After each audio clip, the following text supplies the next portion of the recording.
I think always I said what is a pessimistic. A pessimistic is an optimistic, well-informed. And well, the facts that I discuss in this debate give later the right to me. What has been the behavior of the European Union in the crisis of the borders with Spain and Morocco? What was the behavior of Frontex? Zero. What is now, now that I am now an immigrant in Poland, and what is nowadays the reaction of the NATO and the European Union for protecting the lives and the territory of Poland? As we said in Spanish, cero patatero, zero kartofelek, zero potato. This is the answer of it. And at the moment, and this is the reality. Nowadays the situation is that the European Union has a German voice and a French manners. I repeat my idea about that. And also you can see nowadays in the last months we have a problem in order the institutionality of the justice in Poland and in Spain. In Spain, the tribunals are one of the most corrupt institutions in the state. It's deep to discuss about this question now, but how at the moment that the politicians has an important path in the election of the judge in Spain, what is the reaction of Brussels? Nothing. What is the reaction of a country with a different policy, in this case as Poland? All the cavalry against Poland. If you don't follow our instructions, the funds against the coronavirus will be disrupted. Well, but imagine that Brussels has right. Yes, this kind of behavior is against the Europeans, the Polish citizens, independently of the behavior of the state.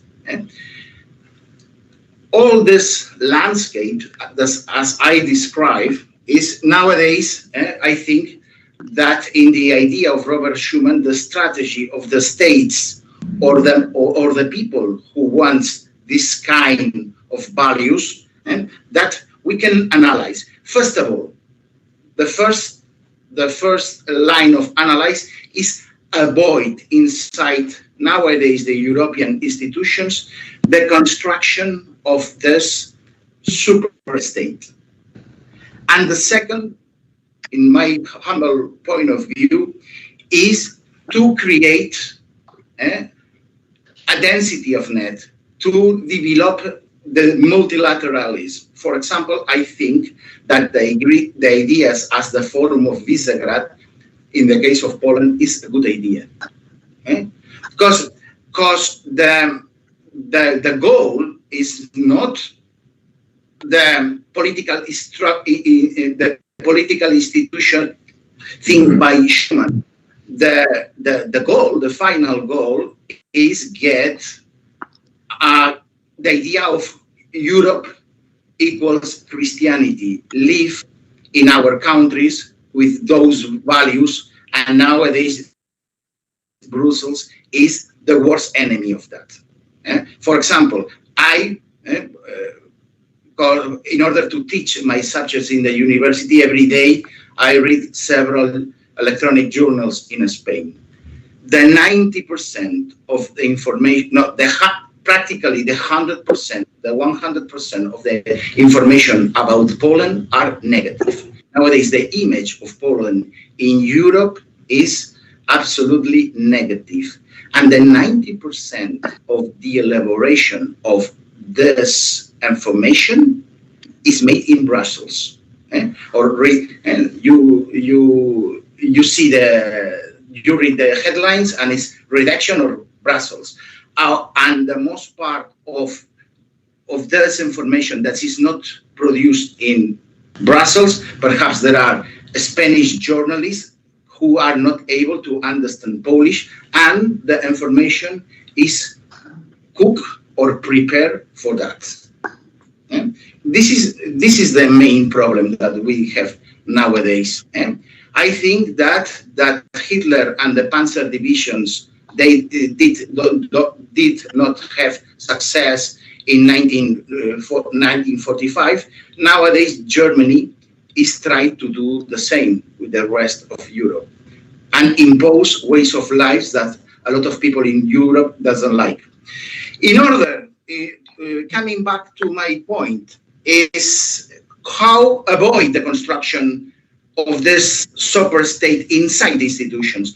First of all, in the European Parliament, proportionality. I don't know why, for example, Malta or Belgium has the representation in the Parliament that have nowadays.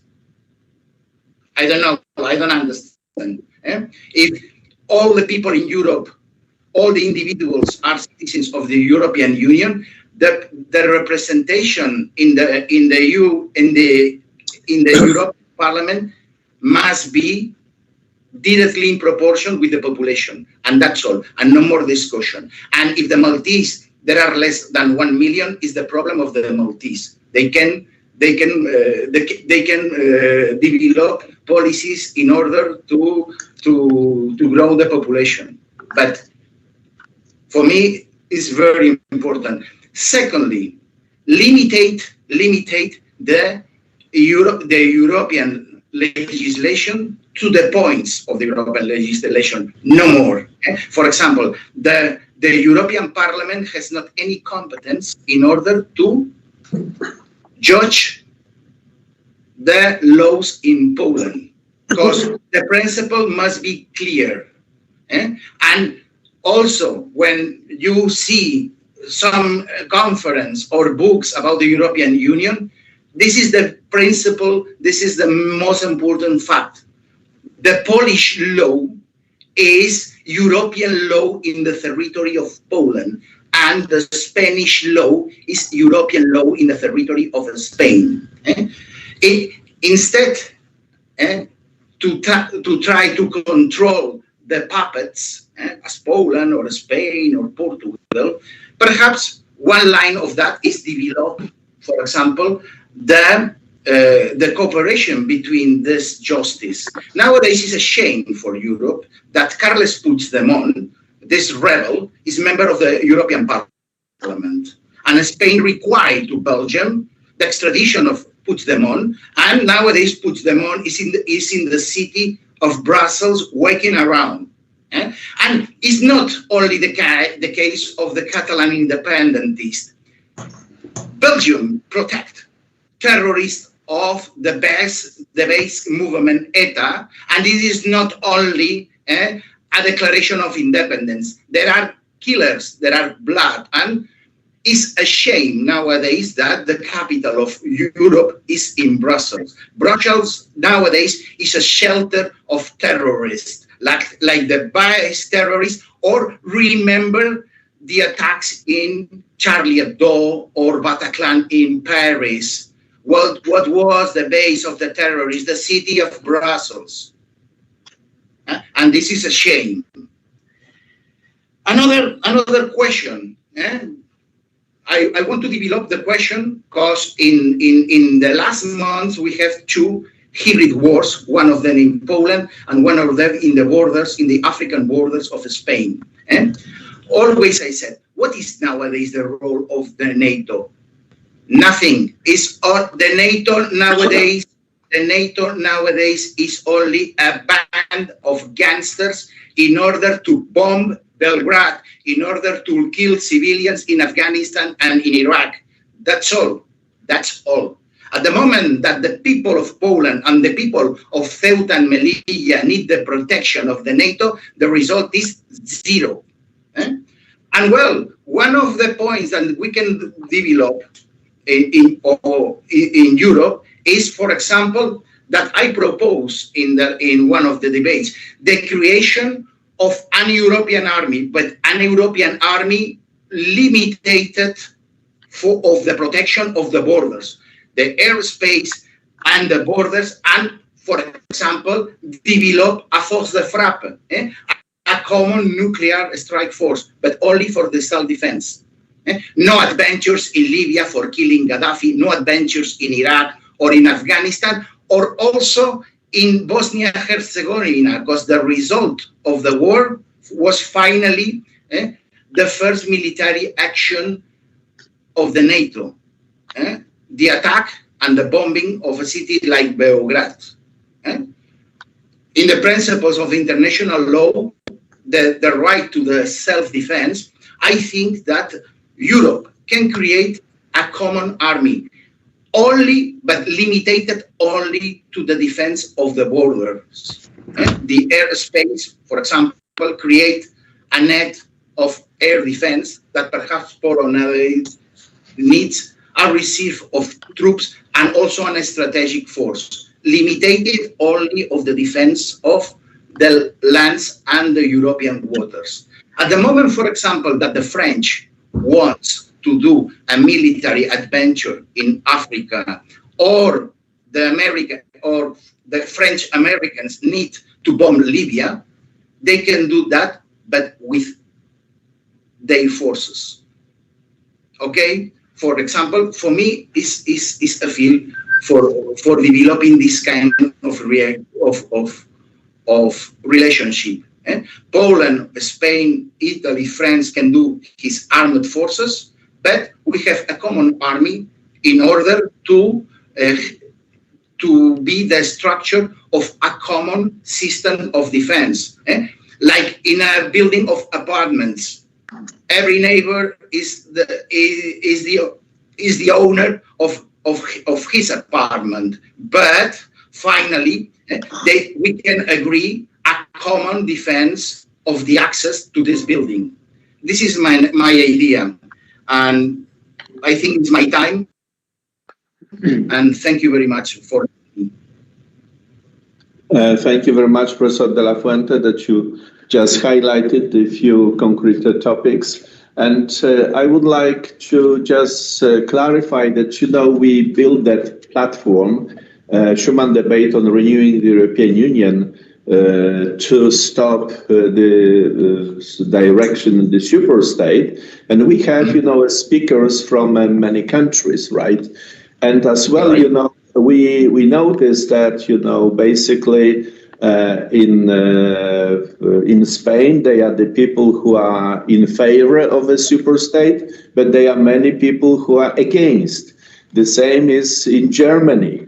They are in they are in favor, so some political leaders, but there are many which are against. So, and today we have, for instance, many speakers who are in favor of to stop the superstate.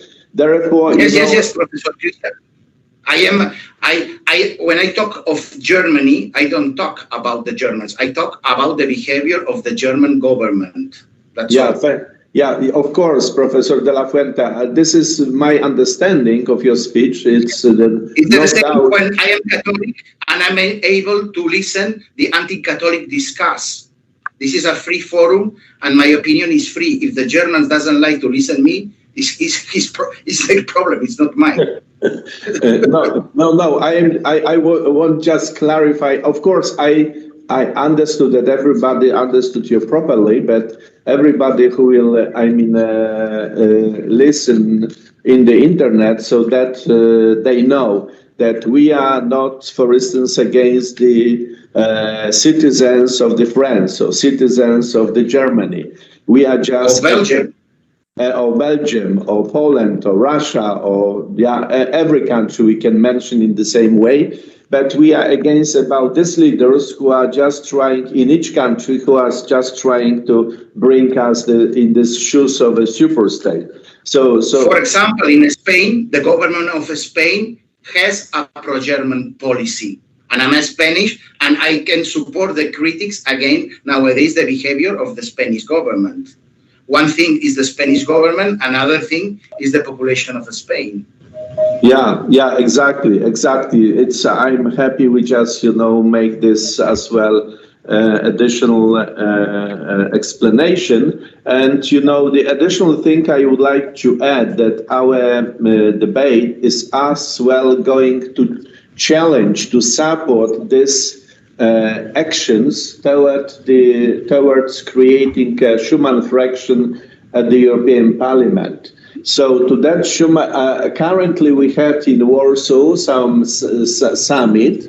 We had before in April in Hungary, in Budapest, and as well many, parties, many political leaders from all over the Europe joined that initiative.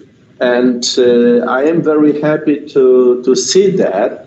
And we like to invite more and more of them because we have around the Europe many, so-called the people of a goodwill, thinking about the politicians who are in favor of the Schuman's Europe. And therefore we need to build that coalition. So our debate is going to support that direction. And we try to find the arguments how to do. Just as an Institute of Schuman Thought, and every expert and professors I met and politicians, think that this fraction should be a Schuman fraction. Because, if this will be just called any new fraction, that, some people who are currently in the APP group, they will not join if this will be a different fraction than Schuman. Many people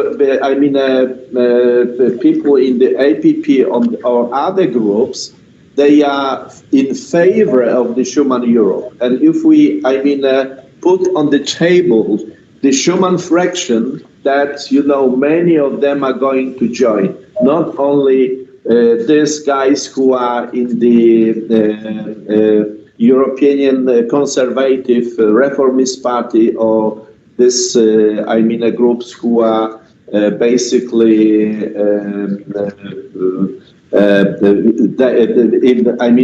going to the direction of the right wings. So again, we are going to challenge and call, for creating a Schuman fraction of the all politicians of a goodwill who are in favor of a Schuman Europe. If we do not build the coalition around the Schuman, so we will be lost. So for sure, this, groups who are just leading us into the superstate, they will win. So this is a very strategic, important, direction. We need to basically be focused. So just let's go, now to the presentation of Professor Alfred de Zayas. And he is not in person able to be, but Professor Eva Salkiewicz, could you switch on your microphone, please? Yes, I did. And Professor will read, read out slowly his speech he prepared for today's meeting. So, Professor, be so kind to go ahead with reading his presentation. Yes, thank you very much. And the professor, Professor Alfred de Zayas is a professor at the University of Switzerland, who is basically, hesitating this issue and highlighting the importance to be very close and coming to the roots of the Europe and to the tradition and build on the values. So, Professor, go ahead with this text. Thank you. And also, as an introduction about the Professor de Zayas, actually he is teaching at the Geneva School of Diplomacy, and he was the first former United Nations independent expert on the promotion of a democratic and equitable international order, 2012-2018. So, renewing the European Union. Excellencies. The European Union is betraying its own principles when it disregards the national identities of its members. Under national identities we understand culture, belief, religion, traditions. Neither the Treaty of Maastricht nor the Treaty of Lisbon nullified the sovereignty of the member states. Each member state retains sovereignty over its internal affairs and a margin of discretion how to interpret vital issues such as national security and human rights. Pursuant to Article 6 of the Treaty of European Union, Consolidated Version, Title 1, Common Provision, Article 6, Maastricht 92, Article 6 says, the Union is founded on the principles of liberty, democracy, respect for human rights, and fundamental freedoms, and the rule of law, principles which are common to all member states. And paragraph 3 says, the Union shall respect the national identities of its member states. Pursuant to the international law doctrine on sovereignty, a state may enter into agreements that limit the exercise of its sovereignty, but there is also a presumption that a state does not abandon aspects of its sovereignty except in very limited areas. And neither the Treaty of Maastricht nor the Treaty of Lisbon required an unconditional surrender of sovereignty from sovereign states. Bearing in mind that democracy is a central value of the European Union, it is evident that no member state of the European Union can be deemed to have surrendered its jurisdiction over internal affairs unless this has been democratically legitimized. In matters as important as national security, immigration, religion, health, and morals, only a failed state can be presumed to have abandoned its ontological responsibilities toward the population under its jurisdiction. European law cannot be deemed to